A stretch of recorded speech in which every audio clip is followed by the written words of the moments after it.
Radha Madhava Javihari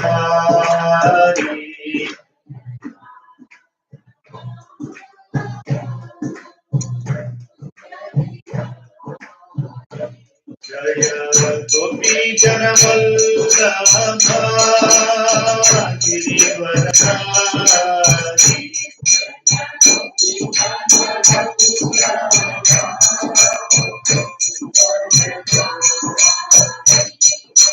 Yashodhanandana Vajjadhanara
Hare Krishna, Hare Krishna,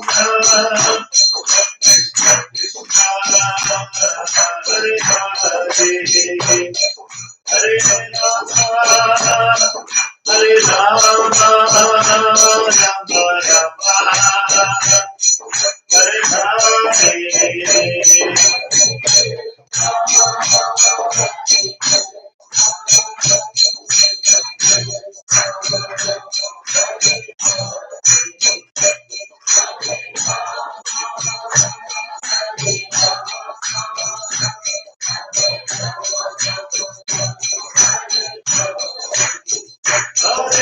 Krishna, Hare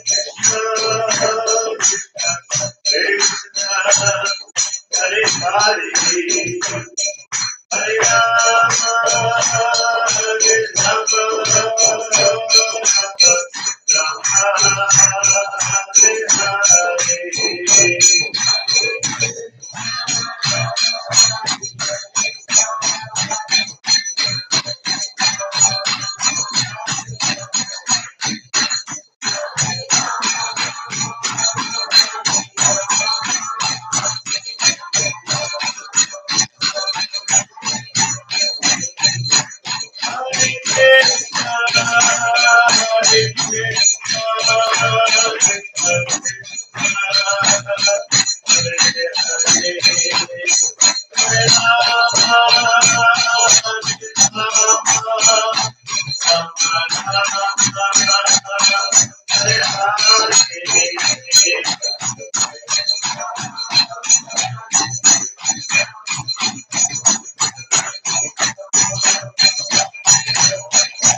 All glories to Simple Devotees, all glories to Sri all glories to Srila Prabhupada.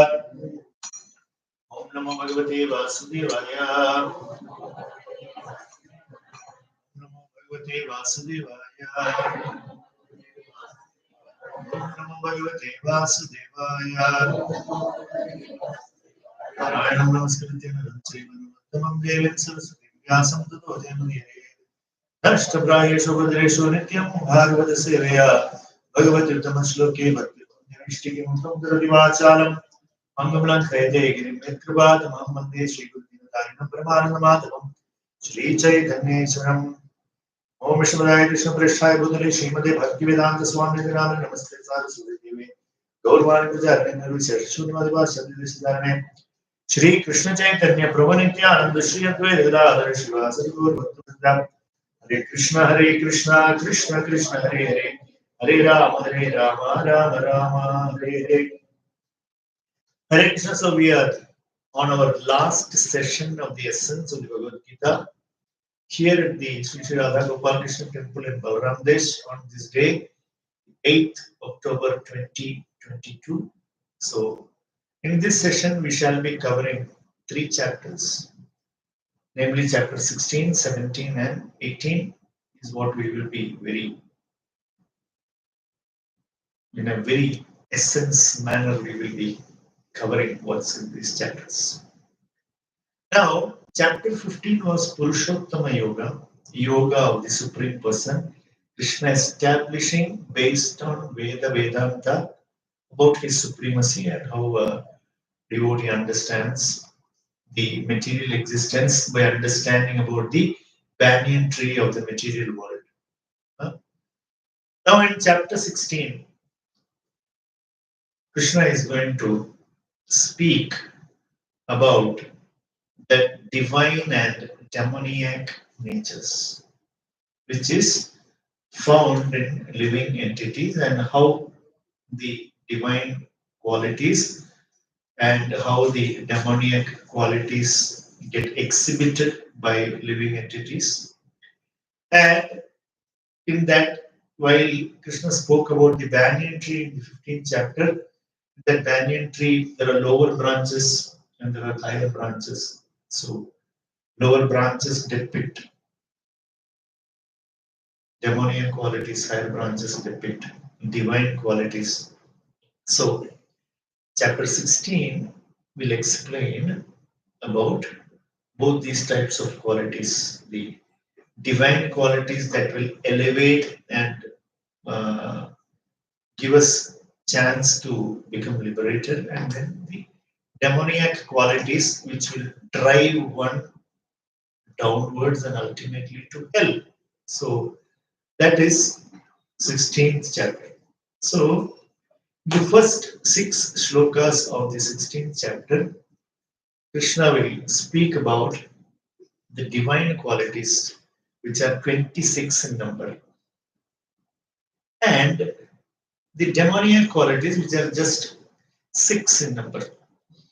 So imagine 6 demoniac qualities are enough to push you down, while there are 26 divine qualities. And then, very interestingly, from 7th to the 20th shloka, Krishna describes that demoniac nature. 6 demoniac qualities, but that is what finds the maximum description in the 16th chapter. So, why? Because that is very important for us to understand that if we possess these demoniac qualities, what it will do to our existence. Understand? So, that, and then the final part of the chapter, Krishna will speak about the 3 gates leading to hell. That's again a reminder, because again the subject matter has been previously described. And then in the last shloka of the 16th chapter, Krishna speaks about Shastra Vidhi. As I said, in the Jnana section of the Bhagavad Gita, Krishna will always speak quoting from Vedic literature, and also the importance of following Shastra. So that is the sum and substance of the 16th chapter. So we will see what Krishna is saying. Now, in the beginning of this chapter, again, Krishna only starts speaking. Arjuna is not asking any question. After covering the Purushottama Yoga, now Krishna continues. The Supreme Personality of Godhead said, fearlessness, purification of one's existence, cultivation of spiritual knowledge, charity, self control, performance of sacrifice, study of the Vedas, austerity, simplicity, non violence, truthfulness, freedom from anger, renunciation, tranquility, aversion to fault finding, compassion for all living entities, freedom from covetousness, gentleness, modesty, steady determination, vigor, forgiveness, fortitude, cleanliness, and freedom from envy and from the passion for honor. These transcendental qualities, O son of Bharata, belong to godly men endowed with divine nature. Sampadam Devi. This is Devasura Sampad Vibhaga Yoga. This 16th chapter is called. So 26 divine qualities. So again, we will find in this 26 divine qualities, you will find something similar in the 13th chapter. Krishna speaks about knowledge. So did you find something very similar? This is something that you can go home and do a comparative study for yourself. Krishna declares 20 items of knowledge in the 13th chapter. In the 16th chapter, Krishna declares 26 divine qualities. You'll find many things are matching with one another. So since we already discussed on those qualities, I am not going to just a few things like steady determination is a divine quality. That means to be steadily determined in what we do. Divine quality. Okay. So don't worry. Steady determination you should have. Huh? Freedom from covetousness. That is, coveting means desire, wanting something. So free from that. Steady determination. Then freedom from envy and from the passion for honor. Divine quality. Free from that desire to be honored. That's a divine quality. So these are all actually makes one free. So this kind of freedom we should have. Free from envy. That freedom we should definitely get. Freedom from passion for honor. We all like to be honored. Somebody please accept me. Somebody, just acknowledge me as a learned man. Acknowledge me as a great devotee. Acknowledge me as a Mahatma. Is it not? At least acknowledge me. I am a member of ISKCON here. I am doing great things. You fellows are all rotting in hell. Look at me. I am chanting the Hare Krishna Mahamantra. At least honor me for that. But Krishna says that freedom from passion for honor is a divine quality. So one should be free from all these things. Another thing, very interesting. Aversion to fault finding, that's a divine character. Not fault finding, aversion to fault finding. Not freedom from fault finding. One should actually be averse to fault finding.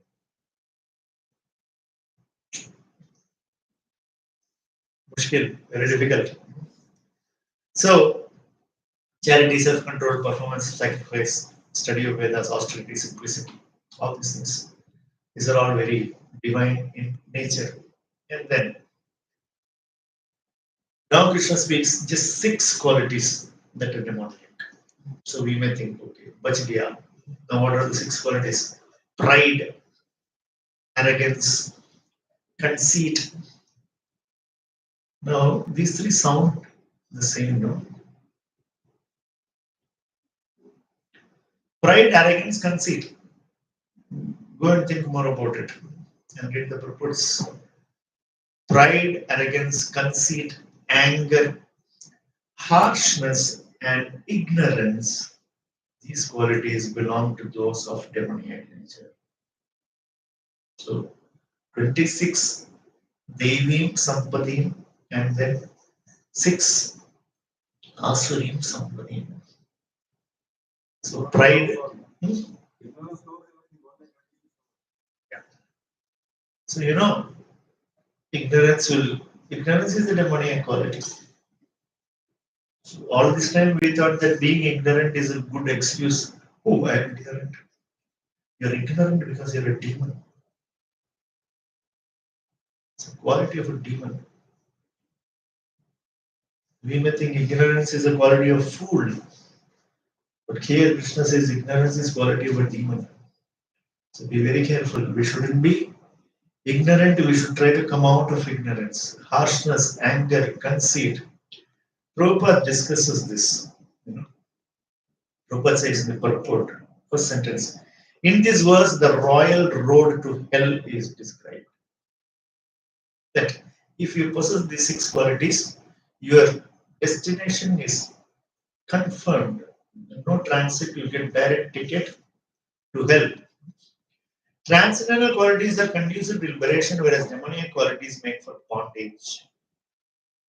And then he's telling Arjuna, don't worry, you are made of divine qualities. He gives that reassurance to Arjuna, you are not going to be bound here. You are going to be liberated because actually you have divine qualities, so don't worry about it. And he says, there are 2 types of created beings. One is divine and the other demoniac. I have already spoken to you about the divine. Now you hear from me about demoniac. So now, about the divine, he only just directly enlisted the 26 qualities and just left it there. But about the demoniac, Krishna speaks further.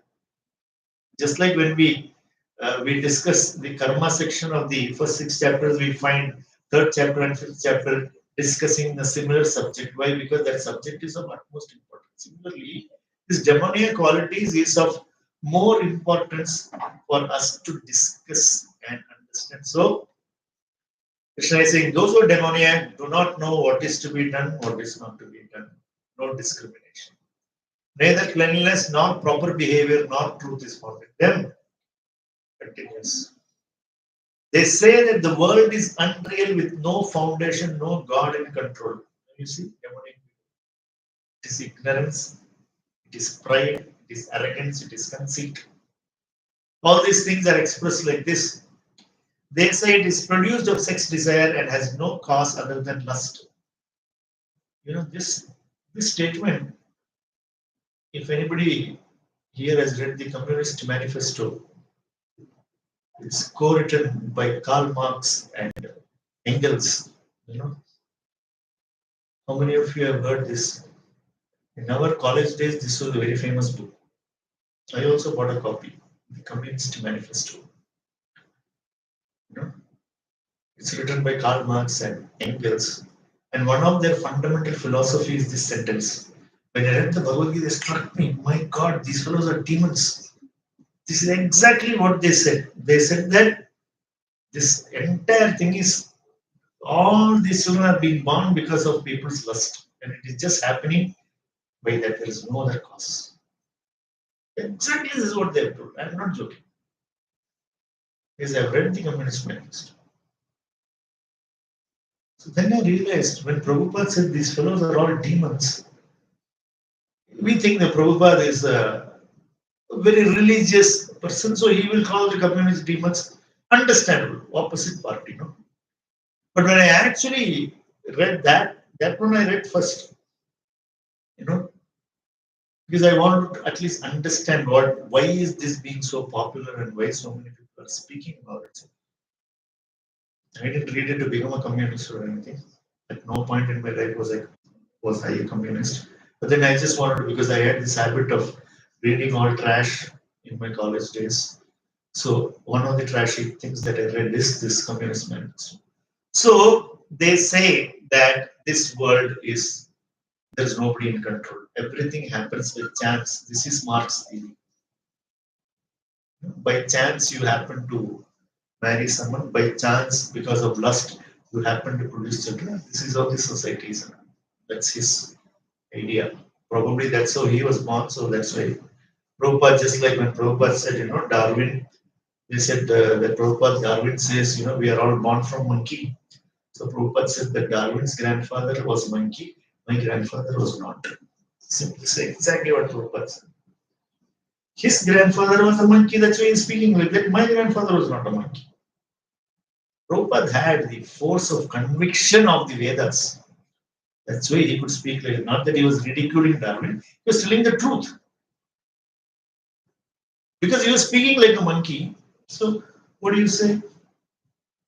His intelligence level was that of a monkey. So Prabhupada said his Purvajas could be monkeys, my Purvajas are not. Simple. And then Prabhupada would give all Upanishadic references from Vedic literature. He would give references to trash all these new theories. Prabhupada was very expert in that. He was a very divine personality. So he knew a demon when he saw one. See? So, following such conclusion, the demoniac who are lost to themselves and no intelligence engage in unbeneficial, horrible works meant to destroy the world. All these words of Krishna, we should very clearly understand. They think that sense gratification is the most primary necessity of the world. Who thinks? Demoniac people think. Now, if you see, when Prabhupada says that the entire civilization is becoming demoniac, we think that is a very sweeping statement. But here, Krishna is saying that they believe that to gratify the senses is the prime necessity of human civilization. Absorbed in lust and anger, they secure money by illegal means for sense gratification. You will actually find that these things are happening today in this world. And then Krishna says that the demoniac person is always thinking that, I will be in control. I have wealth, this much wealth I have now, I will increase this wealth. He will make all plans. So Prabhupada said all these planning combinations are demoniac. Because you have Pratyak Bhava. That means your plan is different from God's plan, means you are demoniac. If your plan is in line with God, you are divine. He's telling Arjuna all these things. I have a plan. If you fall in line, you are divine. Message is very clear. But the messaging is given very subtly. Krishna is extremely smart. After all, he is the Supreme Lord. So they think like all these things, they are demoniac in their nature, within their hearts, they are all very demoniac, but externally they will be seen as doing some charity, very charitably disposed. Why? Because he is stealing so much and then he gets a bit of fear. So then he will think, okay, I'll give some charity. Understand? I will loot 100 rupees and because I have this fear, I will give charity 1 rupee. So everybody will say, what a great charitable person. But he has unlawfully made that 100 rupees and out of that he is giving charity 1 rupee. But we think that he is a very charitable person and we glorify him. You can put any name in your mind and all of them will match this. Go ahead. Okay. I'm sure all of you are thinking various names in your minds. No need to reveal it. Keep it in your heart.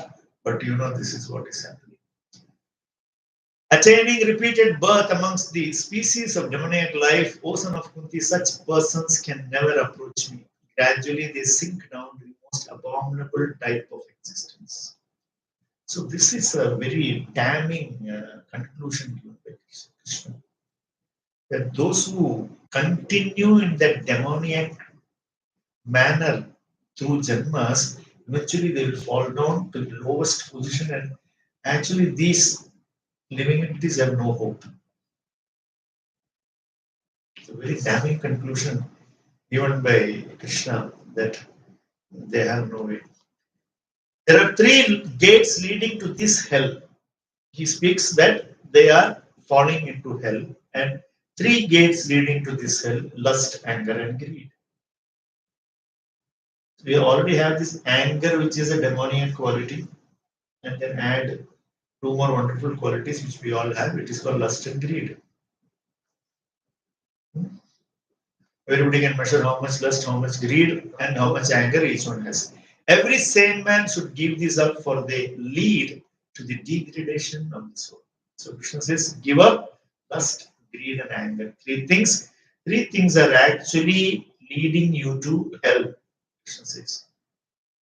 The man who has escaped these three gates of hell, O son of Kunti, performs acts conducive to self-realization and thus gradually attains the supreme destination. And then Krishna gives his verdict. Yes, Shastra Vidimutsrijya Vartate Kamakarataha Nasa Siddhimavapnoti Nasukham Naparangatim. He who discards scriptural injunctions and acts according to his own whims attains neither perfection, nor happiness, nor the supreme destination. Te Shastra Vidim Utsrijya. That is, if you don't follow the vidhi given in the Shastra, you will not get happiness, you will not get peace, you will not become perfect. So again, this is a Jnana section. Krishna is always going to insist on Shastra. Understand? Because I have given everything in Shastra. Shastra is given by me. So now Krishna is confirming that if you don't follow this Shastra, you are doomed. Tasmas Shatram Pramanam Te Karya Karya Vyavastito Nyatva Shastra Vidhanoktam Karma Kartum Iharhasi. One should therefore understand what is duty and what is not duty by the regulation of the scriptures.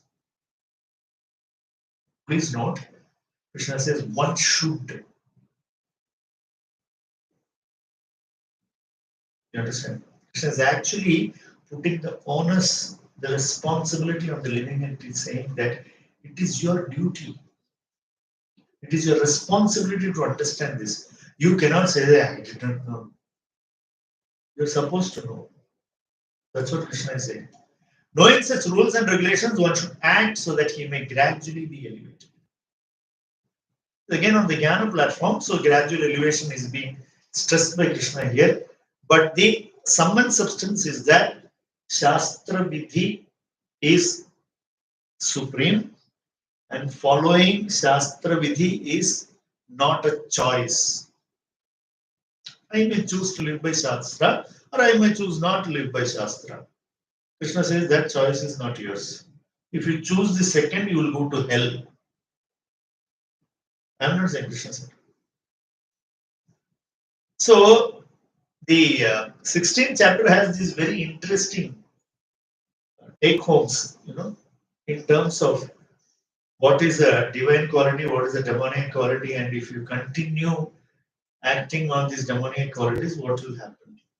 So, therefore, he is warning everybody that follow Shastra, understand Shastra, and follow Shastra. So, neither can you say that I didn't understand Shastra. You are supposed to take the effort to understand Shastra. It becomes our responsibility. It's not that we are doing some favor to somebody by getting to know these things. We're actually doing favor to ourselves by getting to know these things.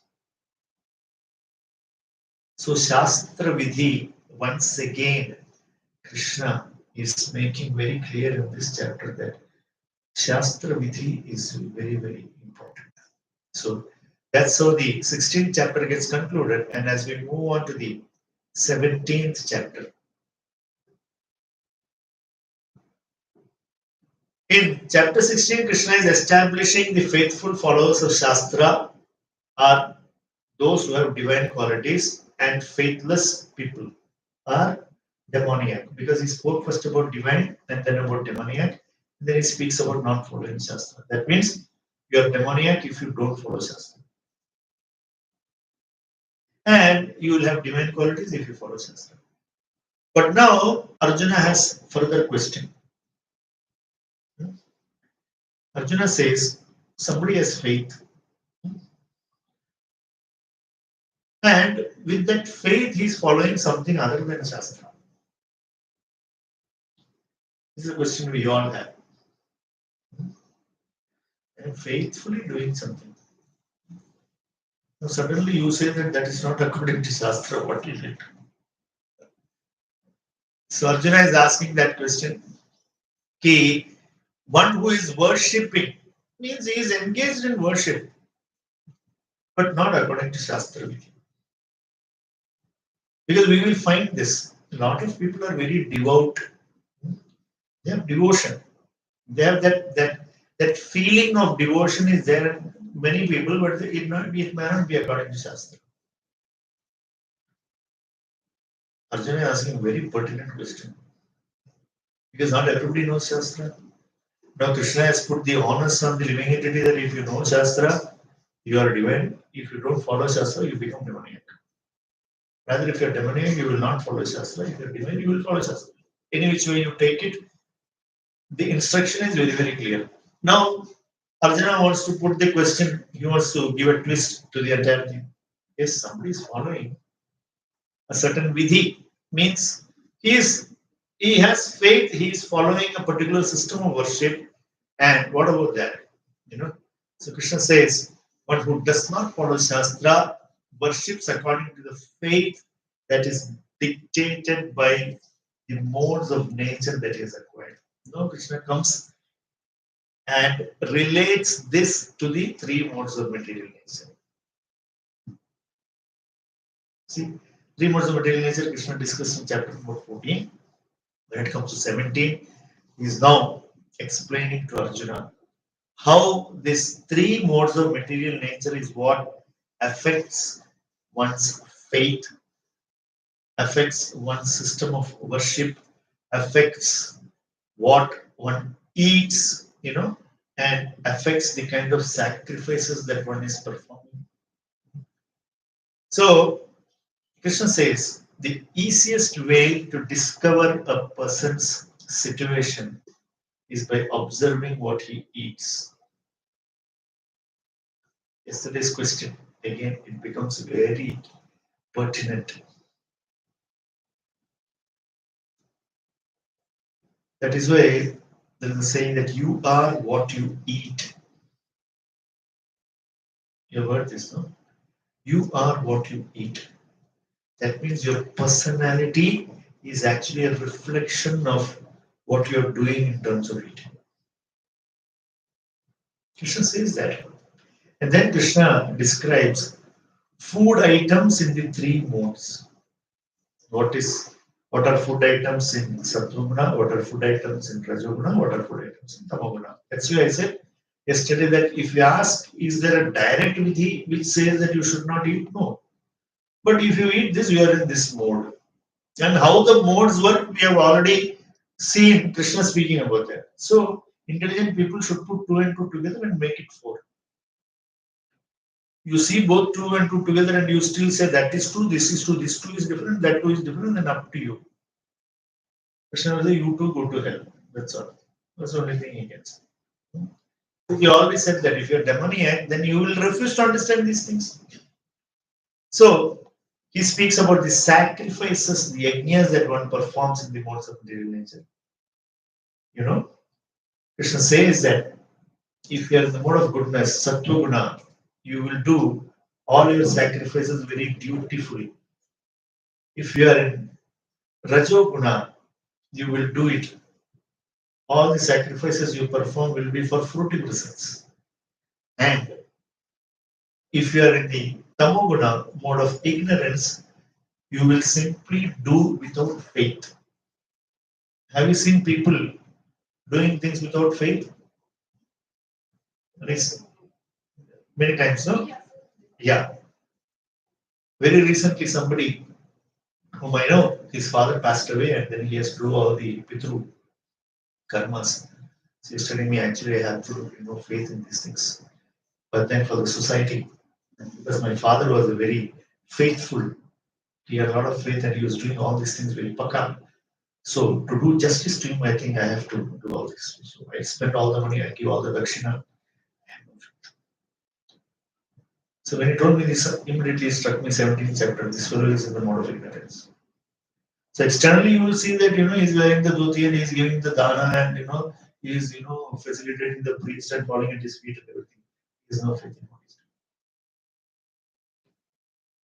doing. Understand? So that you act, but then you have no faith. So that is in the mode of ignorance. Austerity. Austerity also is there in the mode of goodness, passion, and ignorance. Austerity of body, speech, and mind, and all these three can be performed in the mode of goodness, passion, and ignorance. You will find in Shastra, in Puranas, you will always find that the demoniac people are better at austerities. Have you noticed? Demoniac people are better at austerities. That is why you will find that they are doing the kathor tapasya. You will find standing in the middle of the fire and standing underwater and standing in ice and all those things. The demons can do better. Why? Because they are willing to go to any extent to get the result that they are expecting.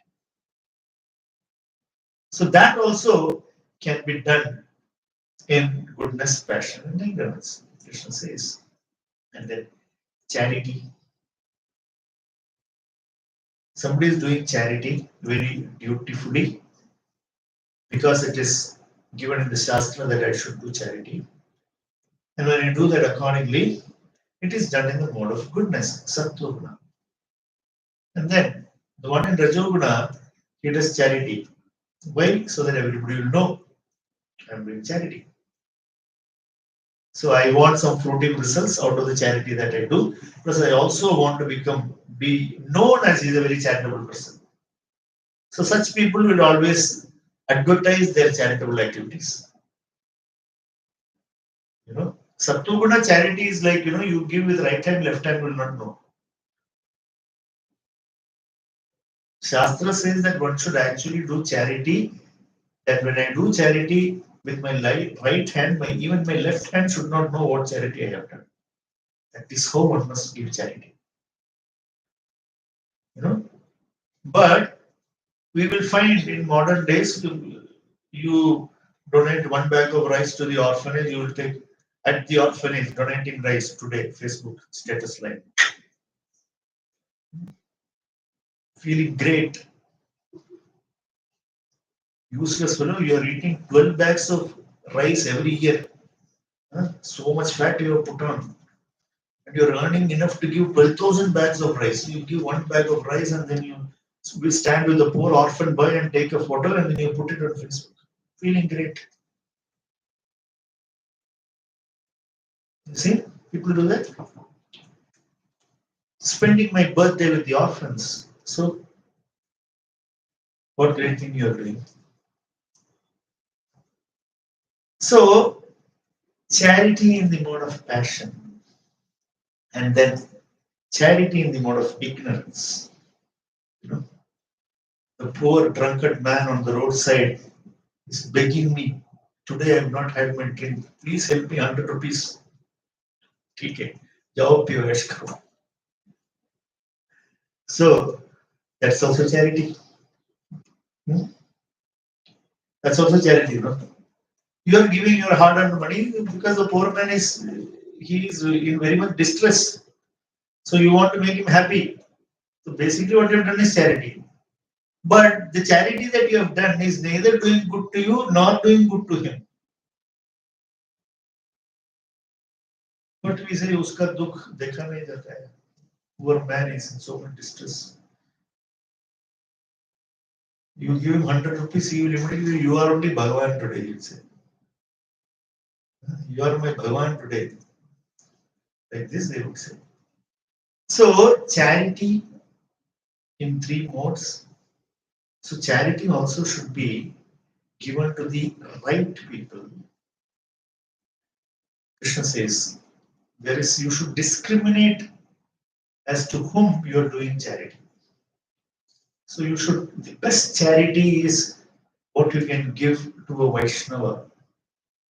Why? Because he is engaged in the topmost service, which is serving the Lord and teaching other people how to serve the Lord. That is topmost charity. Now, you feed somebody who is hungry. That's also charity. That is also charity. That is also in the mode of goodness. But then that is not on the transcendental platform. The transcendental platform charity is on the Shuddha Sattva platform, charity given to Vedic Brahmanas, Vaishnavas.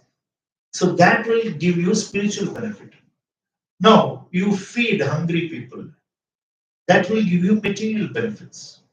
You know, they say, no, Annadana, Mahadana. They say. So if you see, in ISKCON, we have this Food for Life program.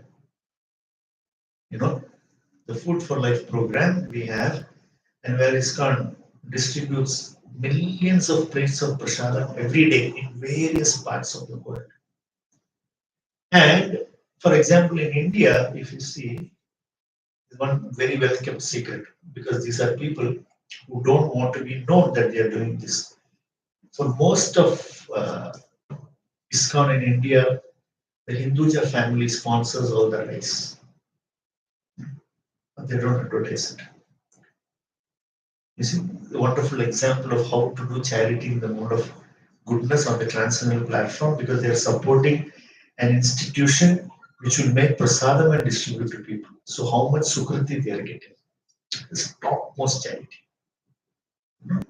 So they are providing anna, and that anna is being offered to the Lord, and that prasadam is distributed to all the poor people who don't have enough to eat. So it is happening all over India, all over world also. Similarly, wherever there are hungry people, feeding prasadam is topmost seva. So if somebody is interested that yes, I actually want to feed hungry people, so become part of this Food for Life charity that ISKCON has, and then you're doing topmost charity. Why? Because you are giving prasad and you are becoming a part of that. So that Annadana actually gives you, that opens up, the in Shastra it is said that if you give Anna as Dan, your next 3 generations, you will never have poverty. That is the result of giving Annadana. Next 3 generations in your family, nobody will ever go hungry for food. That is why in the olden days the kings used to do this. No, they will make public well. You know, so for the next 3 generations they have these benefits. They will grow trees, shady trees in all the pathways, so that traveling people can take rest under that. These are all these are all charitable activities in the platform of goodness that will give you swarga, that will take care of your next 3 generations. All these various things. But if you give the topmost charity to the Vaishnava, to the Mahabhagavata, then the road for liberation also opens for you. So there is transcendental charity, there is charity in the mode of goodness, there is charity in the mode of passion. If you want to show off, you can take photograph and put with everybody, and that also can be done. So what will you get? You will get some material benefit. You will get some happiness. You will become famous like that. Yeah. And then already I told what is like charity in the mode of ignorance. If you do that, you will send him to hell and you will accompany him to hell. The man in the demoniac quality, if you give him charity, what are you doing? You are helping him further to go to hell. So he will say, since you help me, just come along. Together we will go. Just like in Satsanga, we serve the Mahatmas. The Mahatma will say that anyway, you are serving me, come along with me, I'll take you back to Vaikuntha. Similarly, the opposite also function happens. You help the demoniac fellow to become more demoniac. They say, okay, anyway, you are helping, so come along, let's go together. Because our wavelength is matching very well. It's all a question of wavelength. So we have to switch from that wavelength to this wavelength. And then Krishna says that since all the activities are contaminated by the modes, meaning anything that you do in this material world is contaminated.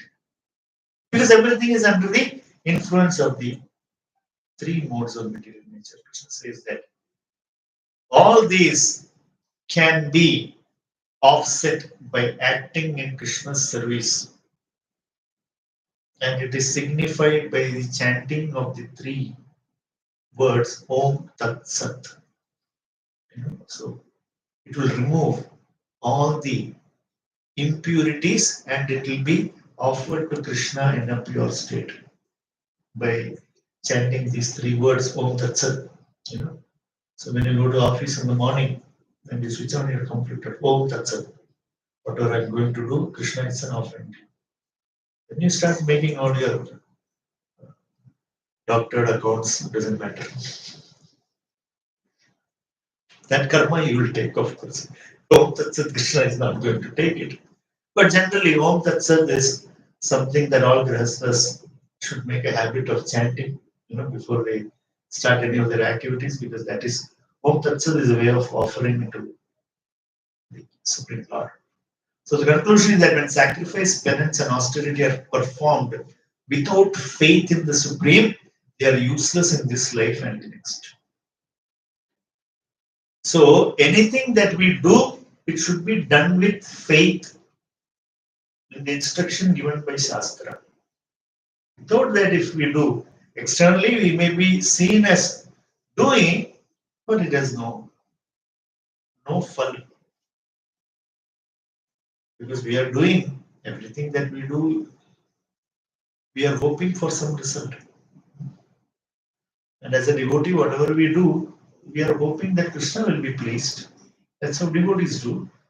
Other people are doing so that there will be some, I'll get some benefit, I will have some Aishwarya if I help, At least my team PD will be free from hunger if I feed poor people. So everybody is doing these things not only for themselves, also for generations, because this is in our Sanatana Dharma culture. This is how we invest for the future. Only in the last 1,500 years we have started investing in SIPs and in the primary market and in the bonds and in the FDs and things for future. Before that, all the kings were investing in the future like this by doing all these satkaryas, so that the future generations will be, they planted trees so that future generation will have enough rain and there will water to drink. Today we are cutting them all off and putting money in the bank and creating software, thinking that 50 years down the road I can punch in software code into the computer and eat it for lunch. You can't. You can only eat grains. So if all your technology you are taking away from producing grains and to writing software codes, what you cannot eat software code for lunch. You can only take grains. So it all depends on, in these modes, how we act also is a deciding factor for our future. Not only for our future, it is also for the future generations. So this is how we should do forward planning, future planning, insurance planning, and all those things based on Shastra. So if we do based on Shastra, it will be good. If we do everything as per our whims and fancies, everything will ultimately prove to be useless. That is what Krishna is telling us in the 17th chapter. And then we move on to the 18th chapter, which is called the Moksha Sannyasa Yoga, which is actually practically a summary of the Bhagavad Gita. 18th chapter, what we find, Arjuna will open the discussion by asking Krishna about perfection of renunciation. That is how Arjuna will ask Krishna about what is the perfection of renunciation, because the essence of all the previous chapters of the 17 chapters, actually, if you see, all the instructions are there up to the 17th chapter, is again getting repeated in the 18th chapter. The second chapter, the beginning, everything was summarized. Again, in the 18th chapter, you will find that Krishna is summarizing everything that he previously spoke. So, in the first 12 verses of the 18th chapter, we will find the summary of chapter 1 to 6. In the first 12 shlokas, Krishna speaks about how a true sannyasi, moksha sannyasa yoga it is. Sannyasi, sat nyasa, that is the meaning of, that is how the word sannyasa is split. Nyasa means go nearer. Okay. Sat means the truth. So sannyasi means accepting sannyas means you are traversing closer to the ultimate truth. This is sannyasi.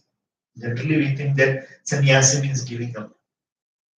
But Prabhupada already told that real sannyas is you to understand that I am not giving up anything. That is real sannyas. Why? Because I have nothing to give up. I have only a body where I will be kicked out without notice. Once we understand that, then we are not renouncing anything except what are we renouncing? Sense of proprietorship. At least one student has been very attentively attending all this session. So happy. My life dhanya ho gaya. Okay. So simply giving up this false sense of proprietorship is only sannyas. Coming to understand my real position, actually I have nothing to renounce. This is sannyas. So Krishna says sannyasi does not renounce activities. Again, he is saying no karma sannyasa, but is detached from their fruits. Krishna concludes that the renounced order of life sannyasa and renunciation of fruits of action tyaga are the same. They're the first few verses. Work performed in this way is renunciation in the mode of goodness. Again, Krishna will link mode of goodness to that. And then from sloka 13 to sloka 18 is summary of chapters 13 to 17. The Jnana section, Krishna summarizes next in the 18th chapter. So the Lord is citing Vedanta and is analyzing activities as comprised of 5 factors. This is to help us perform activities without becoming bound. He speaks about the time, the performer, the place, and the activity. And then the 5th factor. What is the 5th factor? The famous 5th factor of the Bhagavad Gita.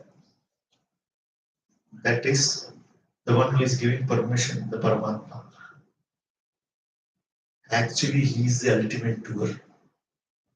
The 5th factor is what matters. Your endeavor, the time of doing it, the place of doing it. Okay, the action that you are going to do. Okay. In spite of all these 4 things coming together, if the 5th one is not shaking his finger, nothing. The one who gives permission. So Krishna speaks about the 5 factors, that actually makes an activity done, to get it done. So you may plan, you want to do it here, you want to do it at this time, this is what you want to do, and you are going to do everything you decided. Do. Then finally Krishna says, no means all do. Nothing done. So Krishna speaks about that, and under that Paramatma's instruction, one should be, if he is doing, then he will not be affected by those actions. So when we do without the permission of the Paramatma or against the instruction of the Paramatma, then what happens? We become bound to those things. And then up to the 40th sloka in this chapter, Krishna speaks about how the 3 modes control all the activities. Krishna speaks about knowledge, how knowledge is controlled by Sattva, Rajas, Tamo Gunas, actions, how they are controlled by Sattva, Rajas, Tamo Gunas, performing the action, the way one understands things, how one's determination is affected by the 3 modes of material nature. So determination in the mode of goodness, determination in the mode of passion, determination in the mode of ignorance, and then happiness, Happiness in the mode of goodness is different from happiness in the mode of passion. It is different from happiness in the mode of ignorance. We know how the ignorant man becomes happy. And when the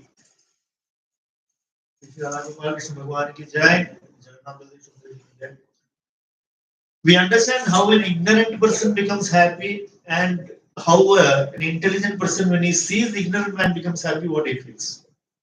So happiness also is determined by the three modes of material nature.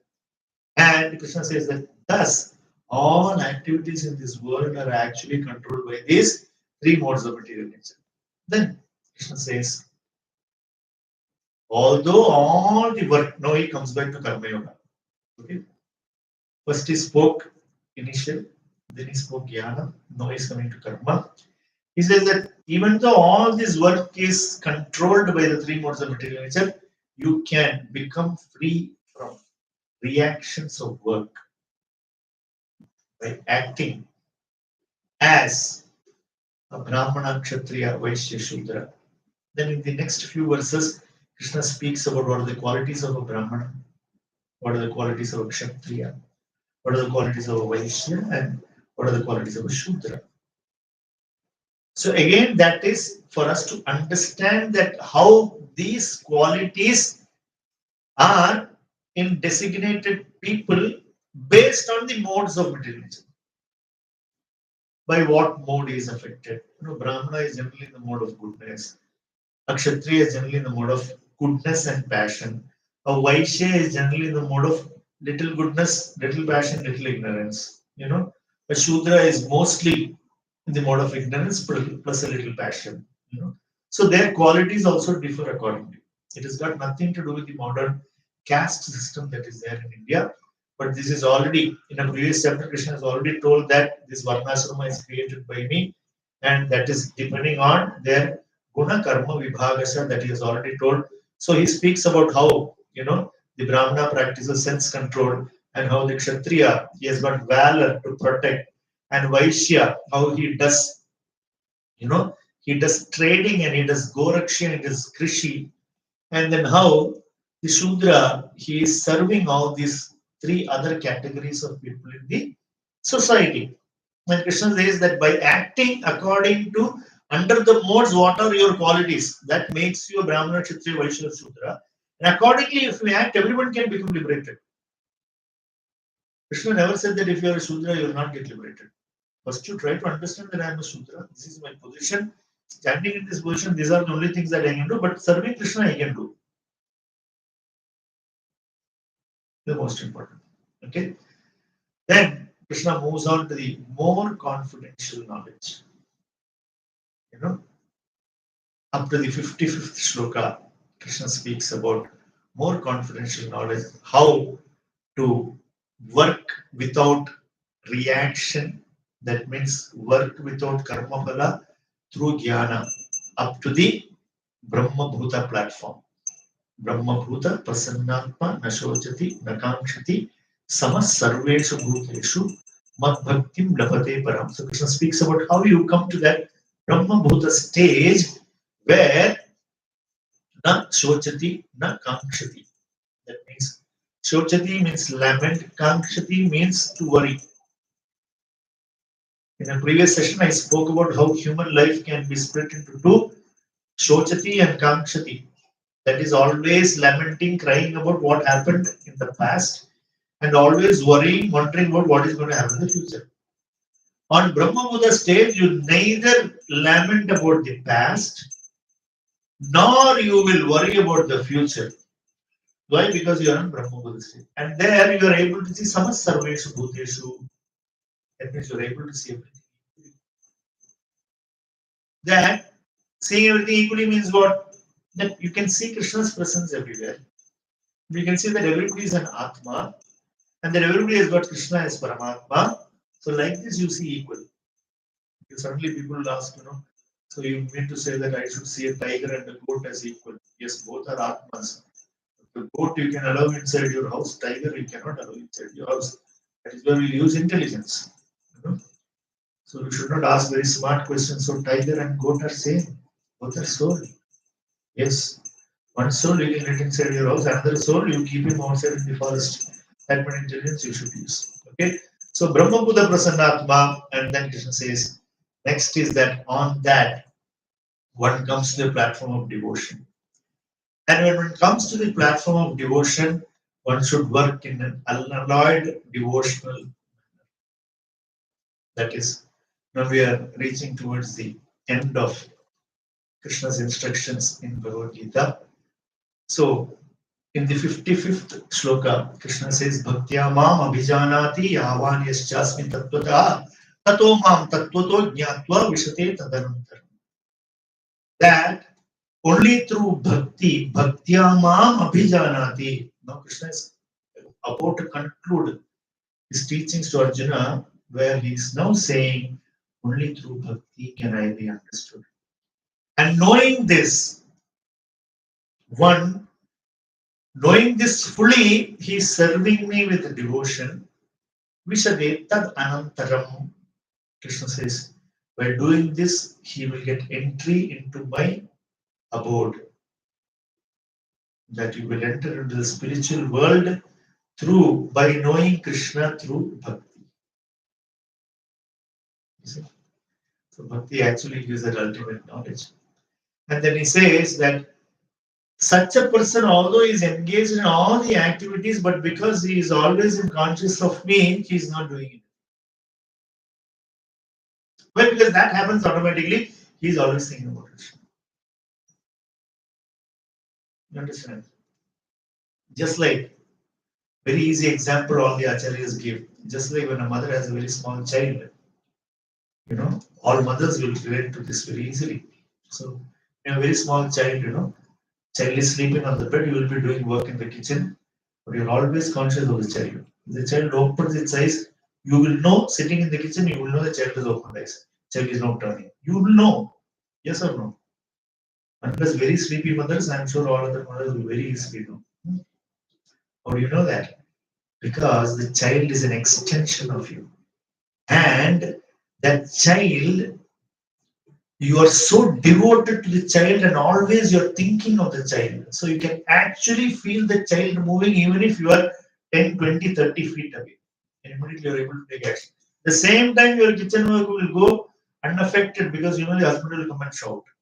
So that you will do very automatically without any interest. Khana jaise bhi aaye chalo. Because child is more important. Similarly, devotee is always thinking of Krishna, other things he will do very mechanically. Things will get done. You understand? That is what Krishna means, that my devotee, although he is working, he is not working. And Krishna says, in all activities, just depend upon me and work under my protection. In such devotional service, be fully conscious of me. And Krishna says, if you don't follow this, what happens?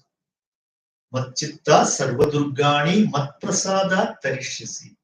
Atachettum ahankaran nasroshyasi vinakshasi. Matchitta, by me, because of my desire, sarvadurgani, whatever difficulty, whatever problem you have, Durga means problem. Durga actually means big hole called Durga. Durga means a big hole.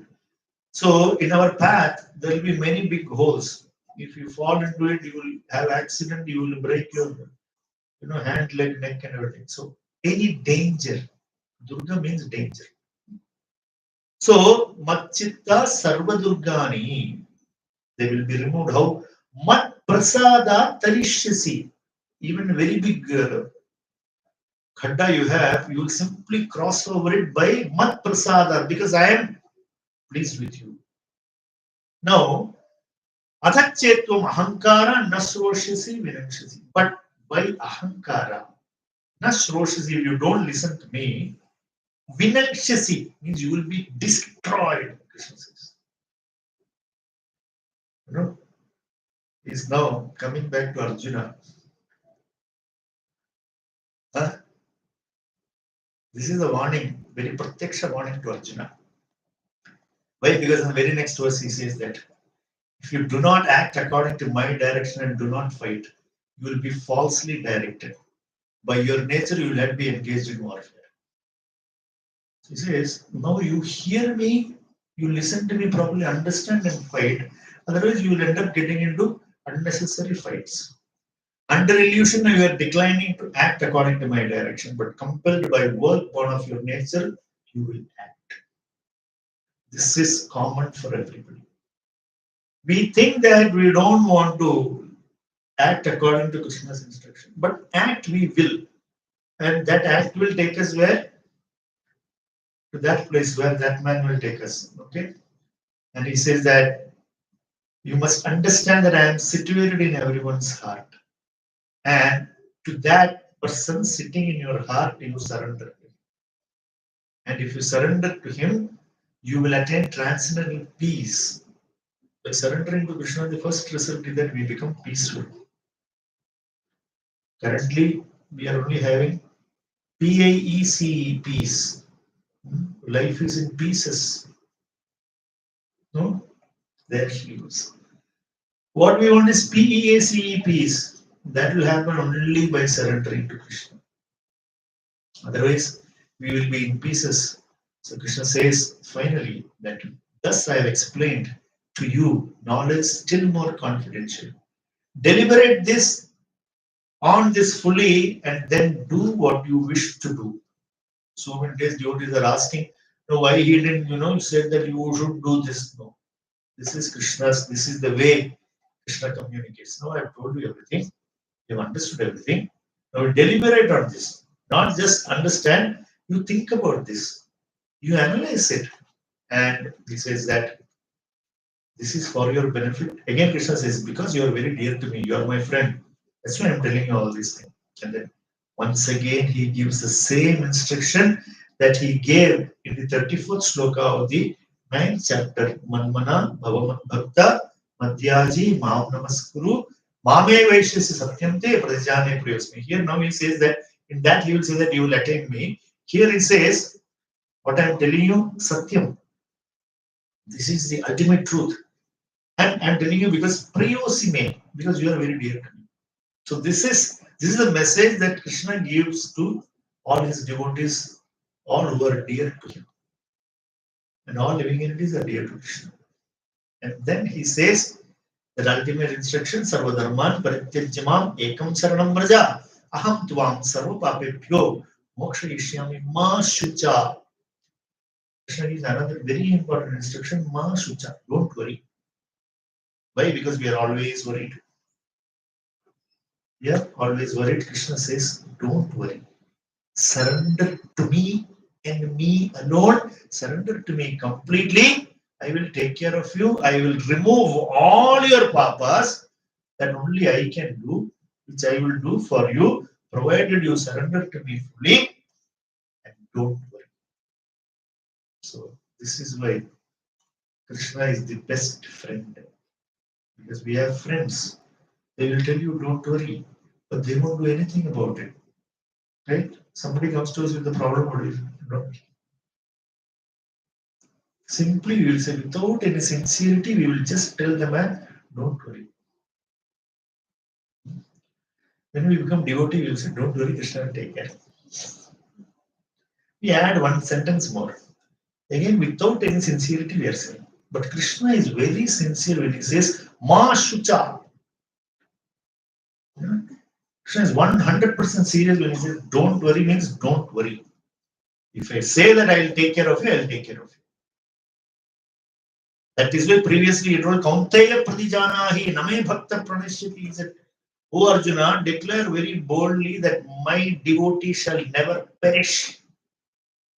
My devotee will never fail.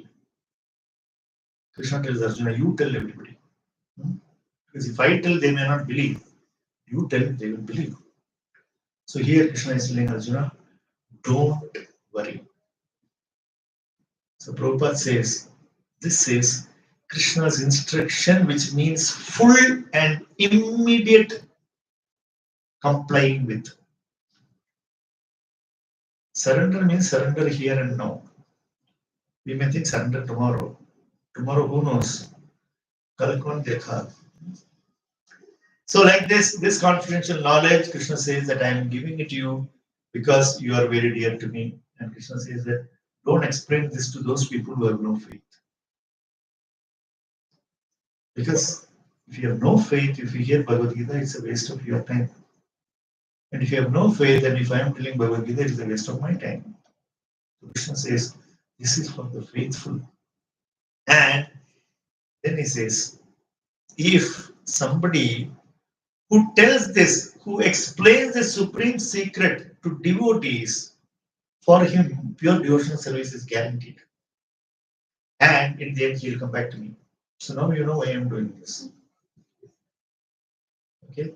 So I get all the benefit. Okay? And you all get all the benefit. There is no servant in this world more dear to me than he, nor will there be anyone more dear. And I declare that one who studies this sacred conversation of ours worship me by his intelligence. So if all of you have listened to this with undivided attention and not slept during the class, then all of you have worshipped Krishna with your intelligence. For the sleeping ones, I cannot give that guarantee. And so then finally he says, he's asking, have you now become free from ignorance and illusions? Have you become convinced? He's asking Arjuna, I've told you all these things. If you have become, so then Arjuna says, Nashtamoho smridir labdva Tatprasadan maya chuta. He says, by your mercy, by your prasada, I have now become free. And finally, Arjuna says, Karishye vachanam tava. What you have spoken, now I will act on it. Shri Shri Radha Gopal Krishna Bhagwan ki jai, Shri Shri Jagannath Baladev Subhadra ki jai. So, become free. I have now become free from all doubt and illusion by your mercy. Tvat prasadan maya chuta. So now I have become free from doubt. So finally, Arjuna, having put down his Gandiva, now he picks up his Gandiva and stood to fight. Sanjaya says. Is now, after hearing this entire thing, having lost his determination, now Arjuna has regained it. And he says that yes. Karishye vachanam tava, and immediately has picked up the Gandiva. This is the example.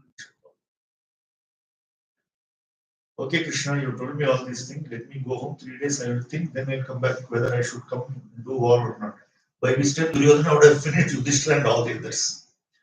So, the real understanding of Bhagavad Gita means you act on it immediately. You know, when Krishna says, "Become my devotee," don't think that I let me go home and think. You know, whether I should become devotee or not. Maybe after 3 days I'll let you know. No. Krishna says, become my devotee, become devotee now. Again, because kal kaun dekha hai. So become devotee now. Worship Krishna from now. Bring Krishna into our lives now. You know, it's all about, they say, no, all the management gurus say, live in the present. Yes. In the present, you worship Krishna. In the present, you think about Krishna. Don't wait for the future. You know, just like Arjuna picking up Gandiva. So Sanjaya says, I've heard this great conversation. I'm blessed that I've heard this conversation. And he said, it is my conclusion that where the great warrior Arjuna and where the great Supreme Lord Krishna is there, victory will be there. So Sanjaya also gave the conclusion of the war to Dhritarashtra before the war began, saying that you are gone, your fellows are all gone. Because these two are true. Srimad Bhagavad Gita Granth ki jai, Srila Prabhupada ki jai. So thank you everyone for attending these sessions very peacefully and very enthusiastically. And I pray that all of you listeners are all becoming like Arjuna, immediately taking up the Gandiva and getting ready to fight. Thank you so much, Hare Krishna. Srila Prabhupada ki jai. Okay.